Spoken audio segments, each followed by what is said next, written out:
पर हम आपको बता दें इस वक्त की बड़ी खबर, बीजेपी की पहली लिस्ट को लेकर अनिल विज ने बयान दिया है। तो ये बड़ी और अहम खबर हम आपको बता दें, केंद्रीय चुनाव समिति में 55 उम्मीदवारों के नाम पर चर्चा हुई है, ये अनिल विज ने कहा। और उन्होंने ये भी दावा किया है कि ये जिताऊ नाम है, ये 55 जो नाम है वो जिताऊ नाम है, 35 नाम पर अभी चर्चा होनी है।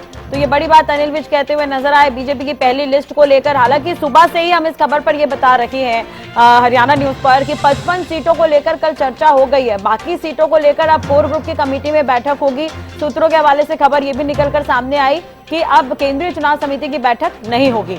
ऐसे में अनिल विज ने इस खबर पर मुहर भी लगा दी। उन्होंने साफ तौर पर यह कह दिया कि 55 सीटों पर चर्चा हो गई है और 55 सीटों पर अब उम्मीदवार तय माने जा सकते हैं। विज के बयान को अगर हम आधार माने तो उन्होंने कहा कि ये जिताऊ नाम है, ये 55 नाम जो है वो जिताऊ नाम है।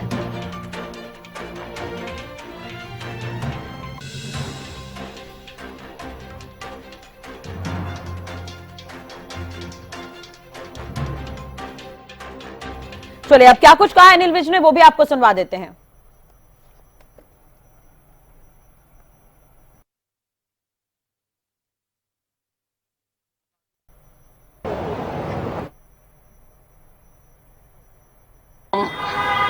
चुनाव जीतों की लिस्ट है और वो नाम देख के आप भी कहेंगे कि भारतीय जनता पार्टी डंके की चोट पर चुनाव जीतने जा रही है। बाकी नामों का भी जल्दी फैसला हो जाएगा।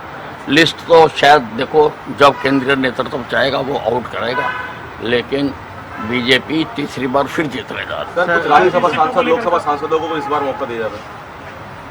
नहीं देखिए, ऐसा मैं को सारा बता नहीं सकता हूँ। ये मैंने जो जितना मेरे डोमेन में था मैंने बता दिया, अब बाकी तो बताएंगे बड़े नेता। सर 35 सीटों के लिए कोई बैठक होनी हो कुछ नहीं, वो चल रही है, जैसे जैसे उस पर चर्चा चल रही है लगातार, और जैसे जैसे जिसकी आवश्यकता उसको बुलाया जाएगा, बात की आज भी कोई बैठक की कोई बैठक बुलाई गई है आज या फिर नहीं? एज ए ग्रुप तो नहीं है, पर चर्चा में किसी को भी बुलाया जा सकता है, किसी की भी राय ली जा सकती है। क्या जेपी नड्डा जी से दोबारा बैठक होगी? हो सकती है संभावना, तो हमारे सर्वा हैं, अध्यक्ष हैं हमारे, उनके साथ तो हो ही सकती है। सर एक दोबारा सवाल, 834 करोड़ रुपए का तकरीबन ईडी ने जब्त किया है प्रॉपर्टी, भूपेंद्र सिंह हुड्डा का नाम आ रहा है। देखिए, ये बहुत बड़ा मामला है। इन्होंने किसान अपने राज्य में रुला दिए थे, सेक्शन 4 सेक्शन 6 लगाकर किसान बेचारा सस्ते में अपनी जमीन बेच के चला जाता था और फिर बिल्डर माफिया उस जमीन को खरीद लेता था। 4 भी हट जाता था, 6 भी हट जाता था।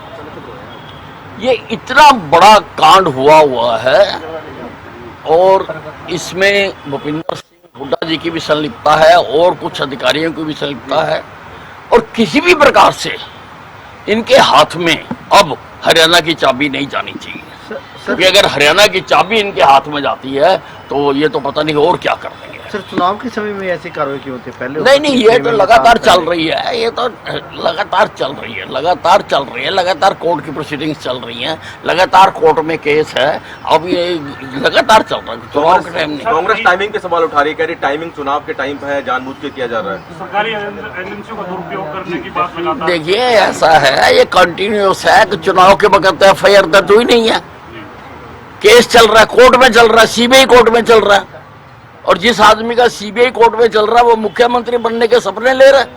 पहले बताए ना जनता को क्यों चल रहा केस, कितनी पेशियां भुगत चुका उस वहां पर, ये बताए लोगों को।